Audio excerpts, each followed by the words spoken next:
Hey, WorkLifers, a quick warning. In this episode, we discuss the murder of George Floyd. It wasn't until Saturday evening that I allowed the tears to flow.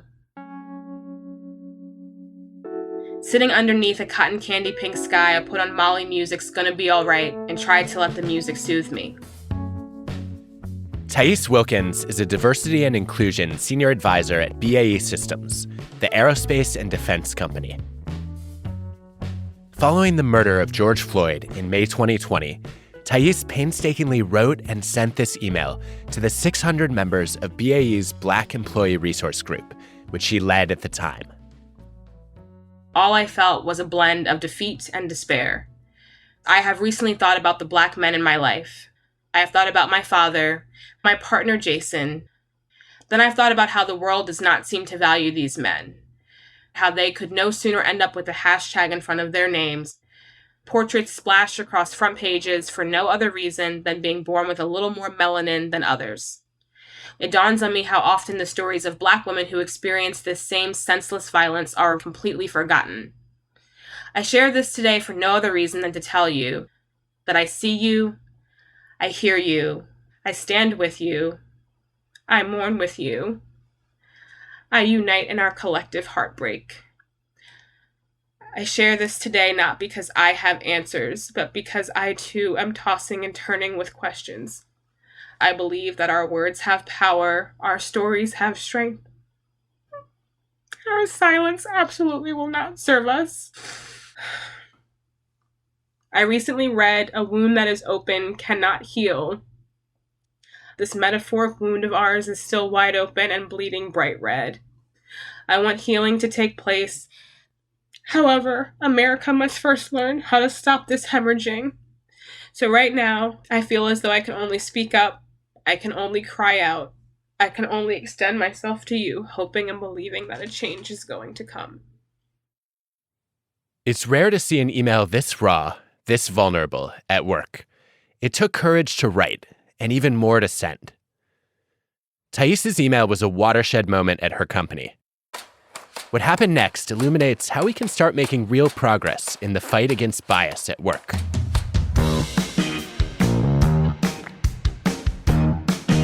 I'm Adam Grant, and this is WorkLife, my podcast with the TED Audio Collective. I'm an organizational psychologist. I study how to make work not suck. In this show, I'm taking you inside the minds of some fascinating people to rethink how we work, lead, and live. Today, part 2 of our exploration of anti-racism, the science of debiasing individuals and organizations. Thanks to LinkedIn for sponsoring this episode.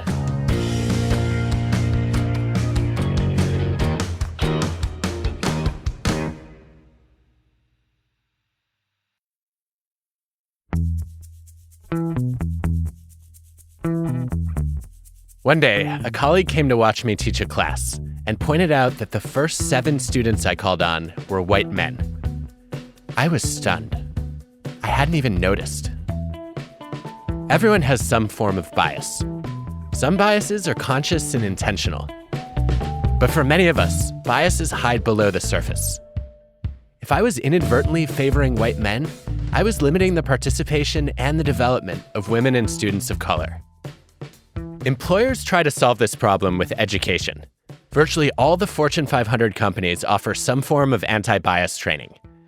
You've probably been to one where you spend a couple hours in a workshop with an outside facilitator and then go back to your desk. Despite its popularity, hundreds of experiments suggest that bias training has generally failed. It doesn't always do good, and it sometimes does harm. In one study, after firms mandated anti-bias training, Black women and Asian Americans got fewer promotions over the next 5 years. The researchers concluded that training is, quote, likely the most expensive and the least effective diversity program around. Why? One major barrier to effective training is defensiveness. People don't want to admit that they have biases. I've been there. It's not my fault that the first 7 hands up were white men. Another obstacle is futility. People see bias as so pervasive that it's hopeless to change it. I can't end prejudice alone, so why bother trying? A third challenge is uncertainty. even when people are motivated to take action, they often don't know where to start or how to change. But BAE has defied that pattern. They've been doing bias training for years, and as Thais explains, it's actually led to meaningful and lasting change. We've seen a 15% increase in those leaders hiring women and people of color. So the hiring data immediately shows that once they've gone through this experience and they are more aware, more culturally competent, they are thinking about, how do I build out a more diverse team? How do I become a more inclusive leader? We also see an 11% increase in their inclusive leadership skills. So it's not them saying, hey, I'm a more inclusive leader.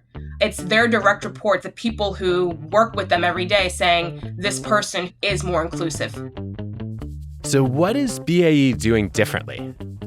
They're not only making employees aware of their biases, they're also helping them change their behaviors. They develop a personal action plan of how they're going to advance diversity and inclusion, how they're going to be a change agent. And there's really a whole process even after they finish the program to hold them accountable to that plan.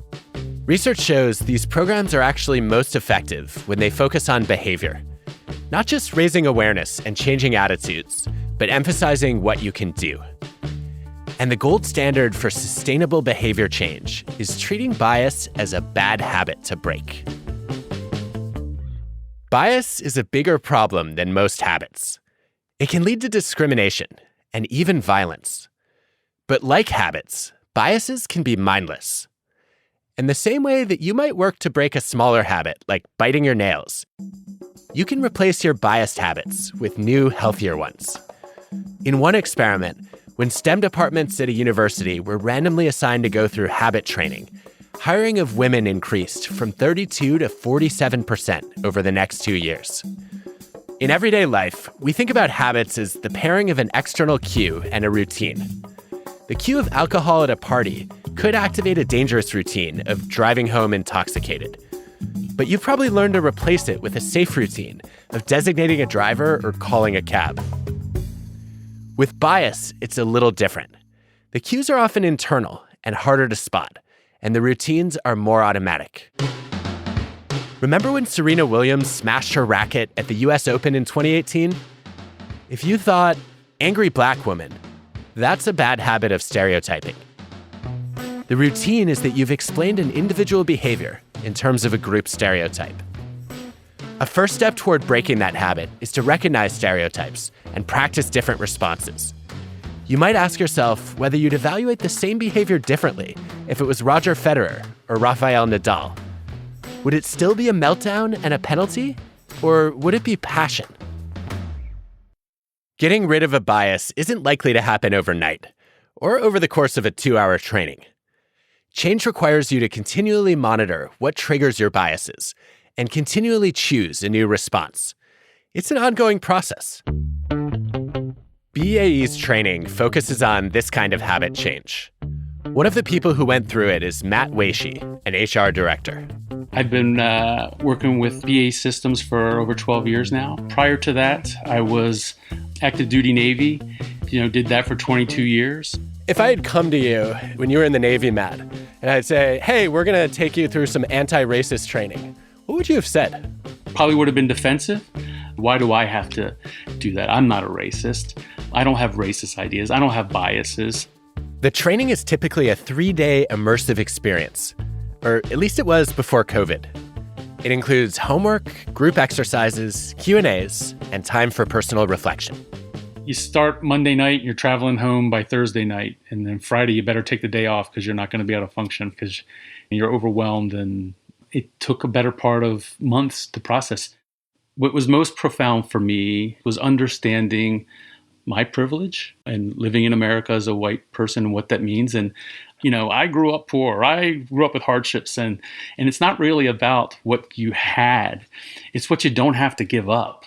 When I leave the house or I'm getting pulled over by a police officer, I don't have to give up my psychological safety or security. And people use the sense, I have a new lens on life, right? No, this was like taking my eyeballs out and giving me a new set. This was completely transformational. Once you recognize a biased habit, the next step is to make a plan for creating and maintaining a new habit. That helps to overcome a sense of futility and uncertainty. It also prevents you from falling into old routines. I had a bad habit of calling on students who looked like me. To break that habit, I developed a new habit of pausing and paying more attention to including diverse voices. I also started reaching out to quieter students and encouraging them to speak up. And I asked my TAs to hold me accountable and call me out if I kept giving the floor to the usual suspects. Like with any other habit, combating bias involves focused practice and repetition. Along with working to recognize his own biases, Matt has formed a new habit of noticing others' biases as well. I've been in situations where I'm traveling with a Black coworker, and that person is senior to me, and the person that we're meeting with comes to me as if I'm the boss. I don't know if I would have noticed that before. Instead of saying nothing, Matt made a routine to step in to introduce his Black coworker as the senior person in the room. Don't sit on the sidelines. Check your biases. Learn what it means to be an ally. What I learned is I'm no longer going to expect a Black coworker to teach me something. And I'm going to use my white maleness to teach other white males things. Those things can be very simple. If you're in a meeting with your team and you may have an individual who hasn't spoken up, that you ask, what do you think? It seems really small, but it ultimately does help to cultivate that culture of inclusion and belonging. Another important ingredient in effective bias training is not about what it teaches, but about who's in the room. Although almost every major company has bias training, shockingly few send their top executives to it. They're too busy. Besides, they're not biased. Definitely not. At BAE, Thais's email about the murder of George Floyd got an immediate response from leaders. And you get something like that comes across your work email, and you read it, and you read it again, and you realize how it's affecting you, not just emotionally, but also just when you know the person that's expressing it, and then you start thinking about other people's experiences. And I've just never seen anything like that ever in the workplace. Everything that happened after that letter is probably the strongest body of work I've seen in my company in my 12 years, period. Now, my company does great work in terms of, building things and inventing things. I'm not talking about that. I'm talking about workforce impact and raising the bar that really inspired people to get involved, not just sit on the sidelines.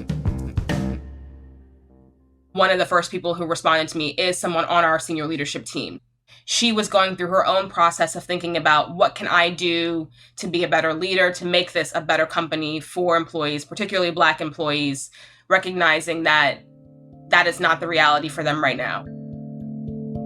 When senior leaders are biased, managers lose faith that they can drive real progress. Psychologists find that even if managers are supportive of change, they still end up discriminating in hiring and promotions if they know those above them are prejudiced. So BAE sent their top executives to bias training. We realized it was time to put our most senior leadership team through it to help them ultimately become more aware, more compassionate, more empathetic, and certainly better leaders in the process of that experience. Changing the habits of senior leaders is not something that happens instantaneously. When it comes to bias training, research shows that longer sessions tend to have more impact. They give people the space to discuss and reflect. So BAE's leadership team spent about 24 hours in bias training over 3 days, just like their employees did. It's really attacking all of the isms, right? So they look at race, they look at gender, they look at sexual orientation. Those are our 3 pillars of the conversation that they're having throughout. This time, members of BAE's Black Employee Resource Group also joined the training to share their experiences.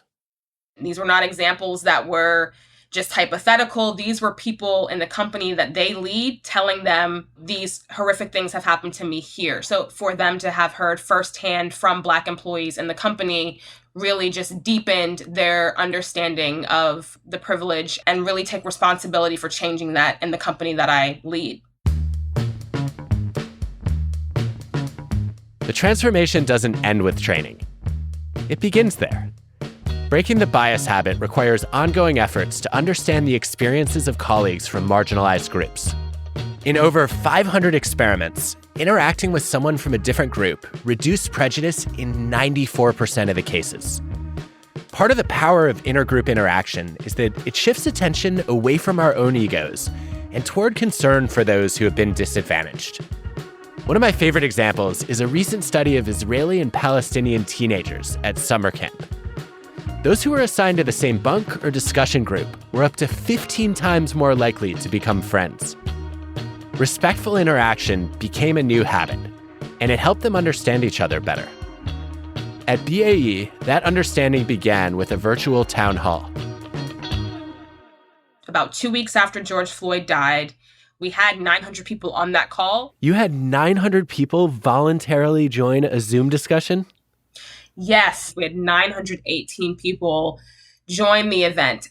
We wanted to create a space where people could just share stories. So we had people sharing stories around driving while Black and being pulled over by the police. Our ERG program manager shared his experience as a Black gay man in America. And then we also had a white woman married to a Black man with 2 little brown boys. As you would imagine, it was heart-wrenching and also so real and so important to create that space. You know, once we really opened it up, the stories just kept coming. Think about how you felt when Thais read her letter. When we hear people's personal stories, we're less likely to see them in terms of group stereotypes and more likely to see them as unique individuals. That's really the value of those events, is that they bring people together in a way that just makes them feel connected and human, really.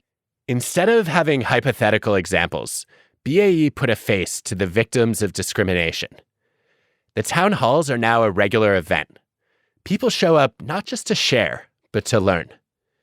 They don't recoil in defensiveness. They dismantle their biases through empathy.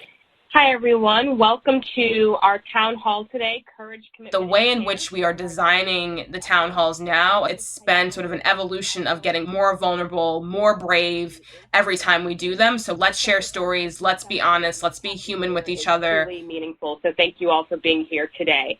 Before we go ahead and get started, there have been really great examples of people who want to learn, want to be better allies. Your hand is raised, so go ahead and ask your question.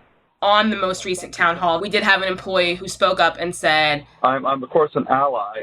I feel self-conscious sometimes when I walk around with my Resist Racism shirt that people will think I'm just virtue signaling as opposed to truly being an ally. And I just feel self-conscious about that.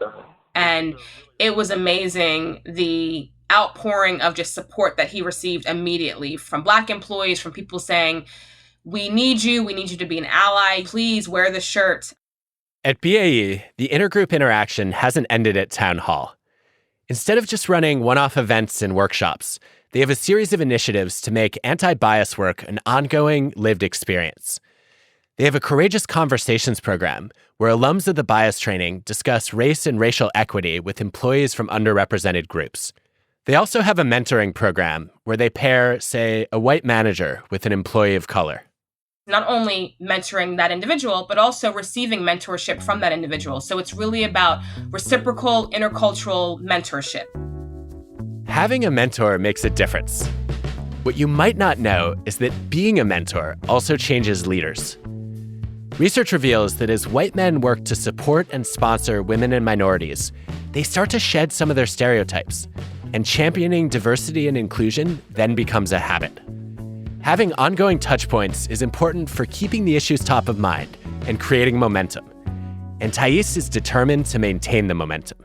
So it's really about creating these intentional ways for them to stay involved in that work so that behavior can change. The light is as bright as it can be right after the program, and then that light starts to dim. And if you don't find these ways to really put that dimmer up at its full, most brightest spot, then it's much harder to keep people engaged, and it's much harder to have them change their behavior. BAE also plans to make leaders accountable by building diversity and inclusion objectives into their performance reviews. That's the kind of thing that people can't just walk away from or say, okay, you asked me to do this training and now I'm done, because it's going to be built into how you are evaluated as a leader. That's then saying to people, we are really holding you accountable for driving DNI in this organization. we certainly have to sort of hold their feet to the fire so that this does not really let up for them. To fight bias, we need to do more than change individual habits. We need to transform organizational habits, too. More on that after the break.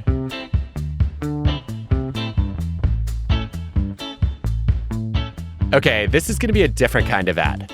I play a personal role in selecting the sponsors for this podcast because they all have interesting cultures of their own. Today, we're going inside the workplace at LinkedIn. When you go to your job, you're learning so much and you have so much to share, but often there was no place to share it. You don't go home and tell your family about this incredible Excel trick. And even at work, you can't really tell your colleagues. Occasionally, there's one person you can nerd out with. Meet Dan Roth. After working in traditional journalism, Dan was interested in finding a place where he could grow his network and share what he was learning. In 2011, he joined LinkedIn as their first executive editor. The job is really to make sure professionals across the world are getting news and information that make them better about what they do or what they want to do, and then help people develop their own voice around these topics. Dan's been doing that for the past decade as editor-in-chief and VP at LinkedIn. I was excited to nerd out with Dan about the changing world of work. My first question, what are employers looking for now?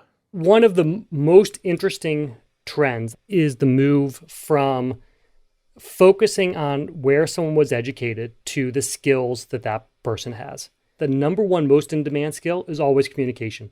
I was talking to a woman that worked for an insurance company, and she said that for their insurance adjusters, so people who are kind of collecting stories about why a car got wrecked and trying to figure out what the payout should be, they really like hiring bartenders. They're very approachable. They know how to pull stories out of people. But a bartender wouldn't think about his or her skills in that way. Usually a bartender's like, I'm a bartender. That's it. I serve drinks. But when you start rethinking your job as being a set of skills that you have, you can suddenly work anywhere. The next generation has said they are more willing to change industries than any previous generation. That speaks to a second trend. People are more interested in working for themselves.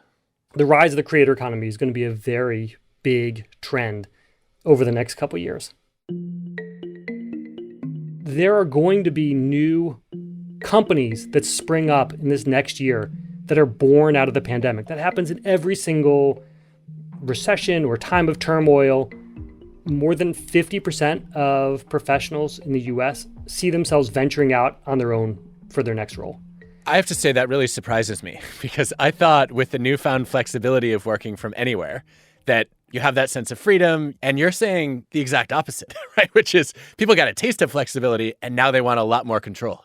I think there's two things going on. One is they've got that taste of flexibility and they're like, I'm out of here.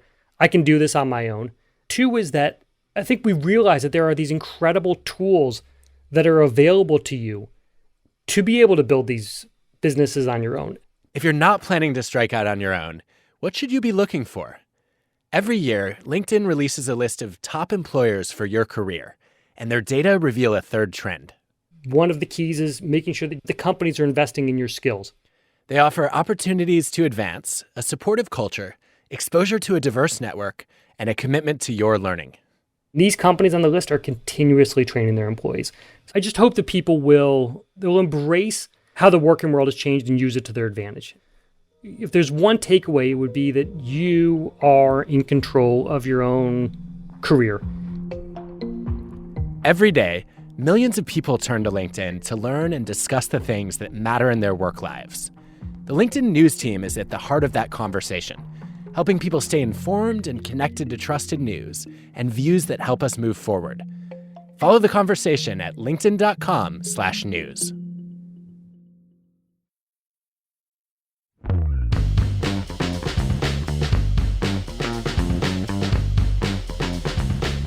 It's not just individuals who have bad bias habits.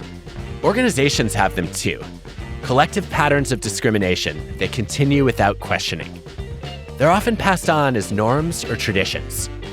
But if we can change organizational systems, from how we hire to who we promote, then we can change organizational habits.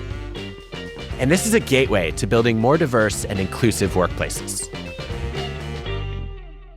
When I get the question from organizations that are starting their diversity initiative and they want to put together a diversity council, one of my rules of thumb is that you need to have someone who has positional authority and access to resources. Quinetta Robertson is an expert on diversity and inclusion. I am the John A. Hanna Distinguished Professor of Management and Psychology at Michigan State University. I feel like I should say go blue. No, oh no, because you can, and then I'll say go green. Quinetta shared some of her research in our previous episode on anti-racism, and she's found that it's critical to make diversity and inclusion part of how you structure your company. Just as you wouldn't expect marketing to magically improve without a marketing department, you shouldn't expect progress on diversity and inclusion without a dedicated team. Because if you don't have someone who has the ear of leadership, doesn't have that seat at the table in order to drive change, what happens is that it becomes just a form of sponsorship. Someone still has to get approval from someone else in order to do something. But you can't put all of this on one person. It's really having the collective responsibility for it. Sure enough, research shows that one of the strongest predictors of moving toward a more inclusive organization is creating formal roles to manage diversity.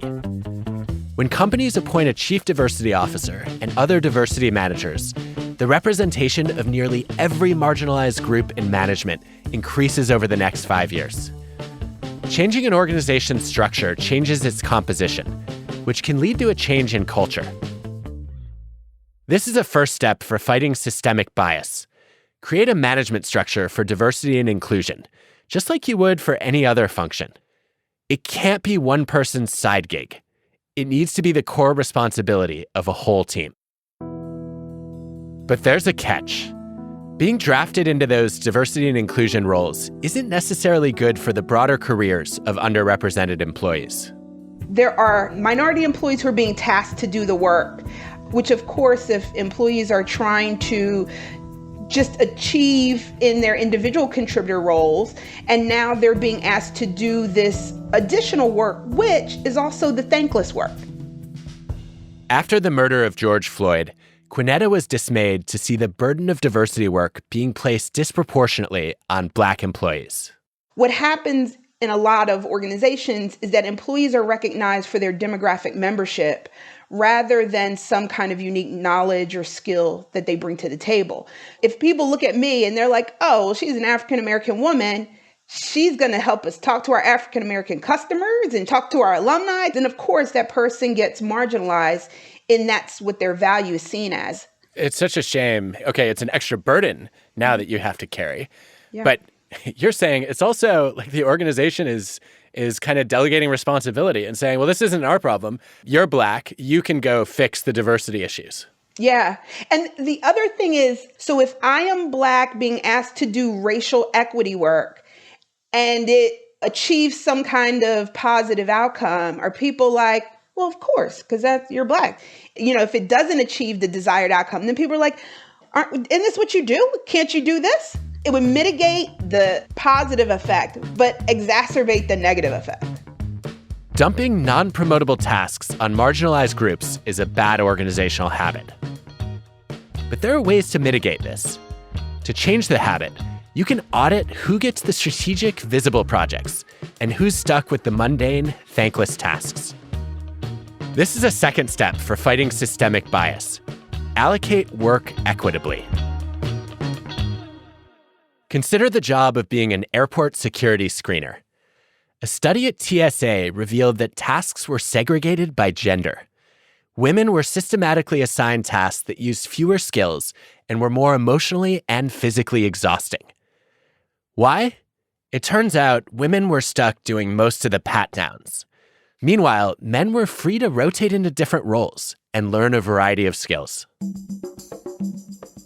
As you discover these kinds of discrepancies, you can build a system for giving meaningful leadership development opportunities to underrepresented employees. But you might also need to rethink who you envision as a leader in the first place.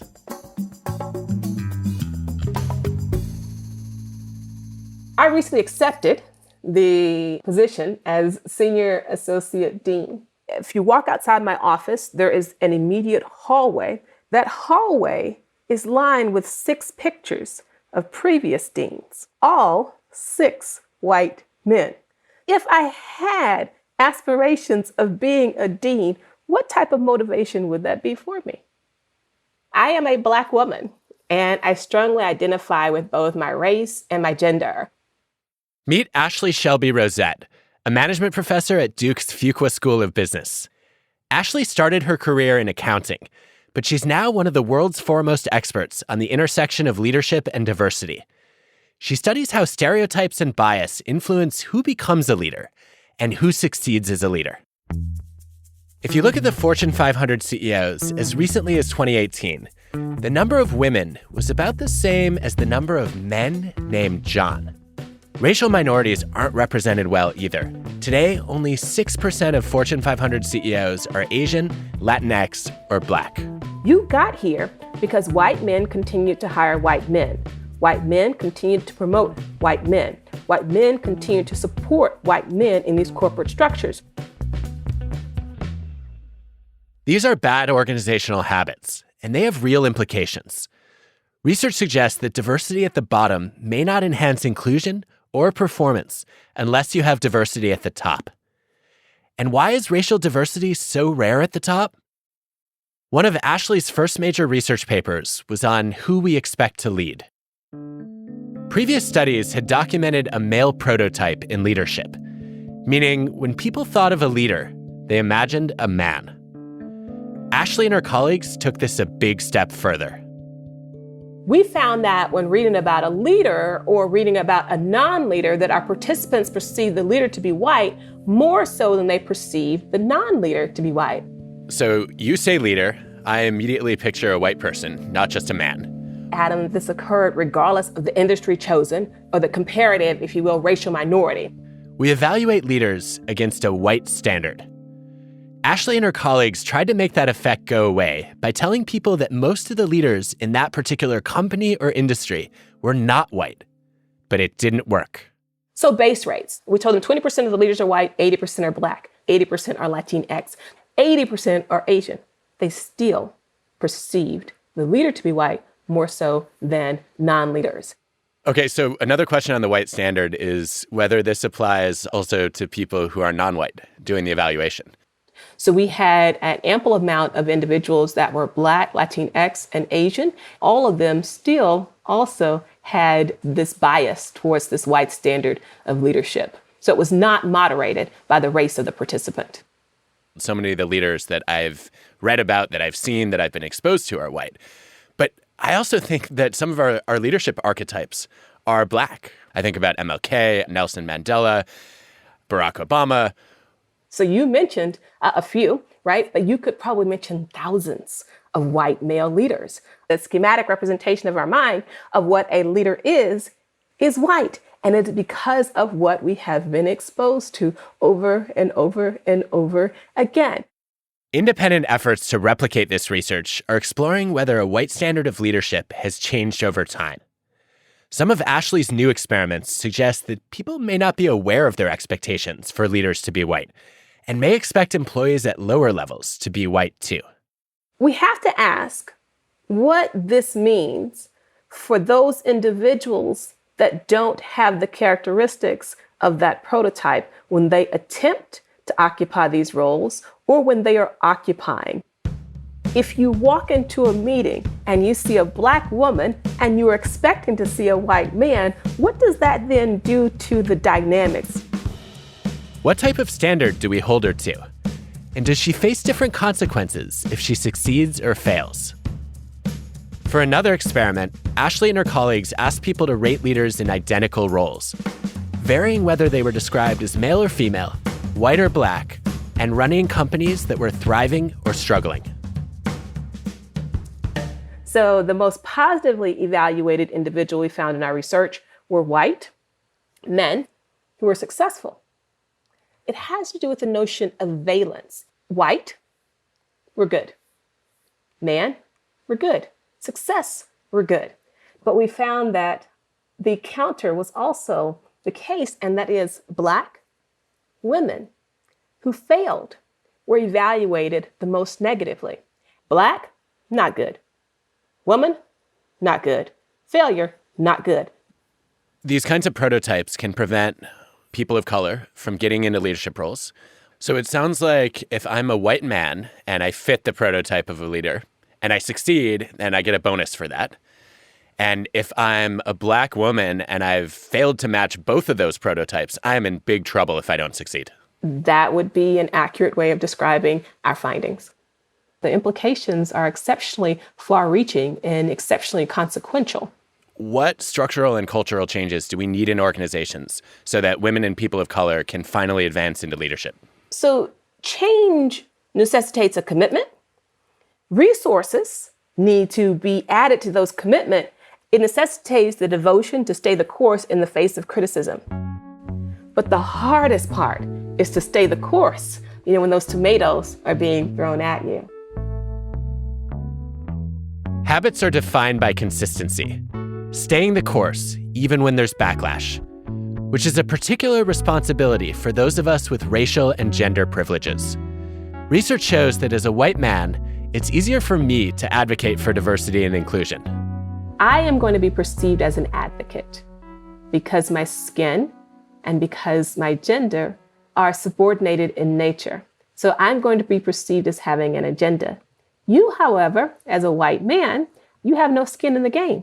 So therefore, you're perceived to be more unbiased in your advocacy, which means that those individuals that might be more defensive in nature may be more apt to listen to you than me because you don't have any skin in the game. When whites engage in diversity initiatives, there is no penalty. That means that it is less risky for you to take on some of these challenges.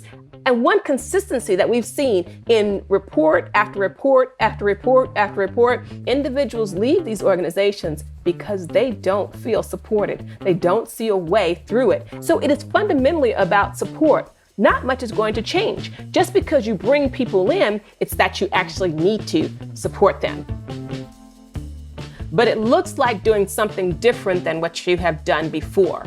The networks that you have access to, try to make those connections. If the people around you look like you need to change that. If the persons that you go to lunch with look like you also need to change that.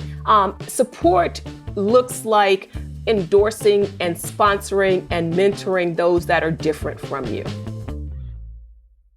Support, mentorship, and habit change all have to be part of a larger, ongoing initiative. It has to be a multi-year commitment to these individuals, to diversity, to belonging, to inclusiveness. And it's going to cause these individuals that are at the decision-making roles to push past this comfort level and to be consistent. What does a multi-year commitment to doing that look like? It has to be institutionalized. So first you start by educating. Then you start to collect data. You start analyzing that data. Where in the structure of your organization, there might be systemic biases that can creep in. Then you say, how can we address these? You prioritize. What type of change is it that I am looking for? Do I want to change behavior? What do I want to change representation, community presence? Once you have that plan, you're not finished. And that plan needs to be a multi-stage plan. And you get buy-in from your constituencies, from all the stakeholders. Then you need to say, these are my metrics of success.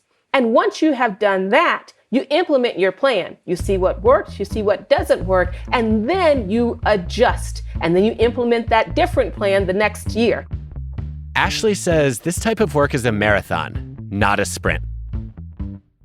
For Thais Wilkins, the first mile of that marathon has been intense. It has been a whirlwind and a roller coaster ever since the email that went out on June 1st. But I will say, without question, the most transformative year of my entire career. I don't yet know what the future holds for me in terms of my career or where I'm headed or where I'm going, but I do know that this year and the work that I did in partnership with so many other amazing people really it transformed my life. And it really reaffirmed why I do this work, why it's important to me.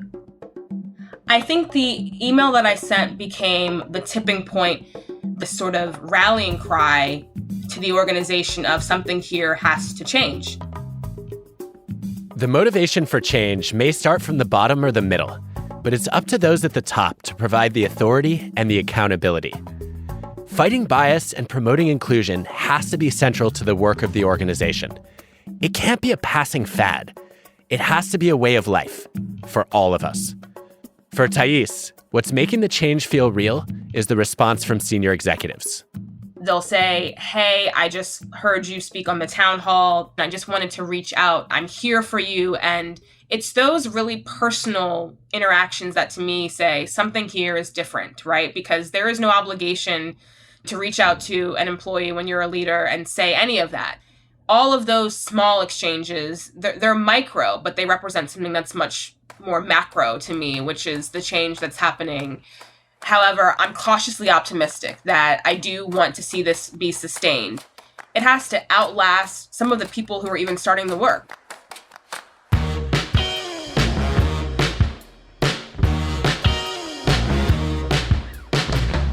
Next time on WorkLife.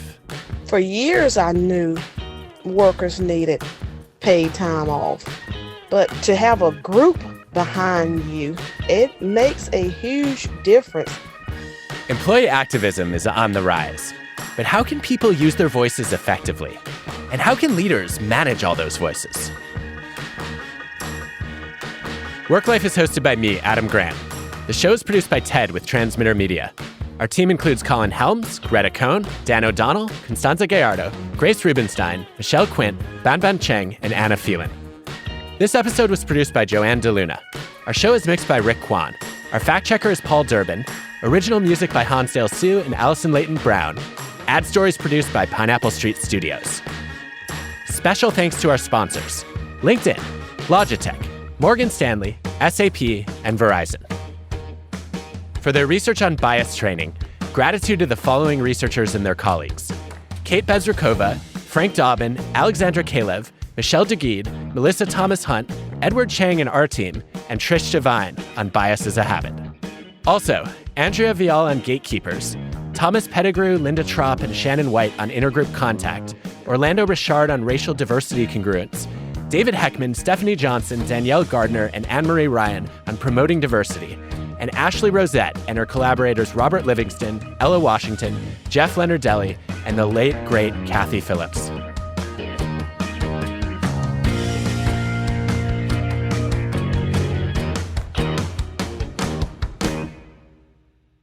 I convinced my study group in my accounting program that instead of writing a paper on the latest financial accounting standard, we should do our paper on the representation of African Americans in CPA firms. The representation of African Americans was less than 2%. And do you know what the representation of African Americans in CPA firms is almost 30 years later? 2%? Less than 2%. That's right. What century is this? Really? I can only report the numbers. I'm still a CPA, by the way. This academic thing doesn't work out. I can always go back to being a CPA.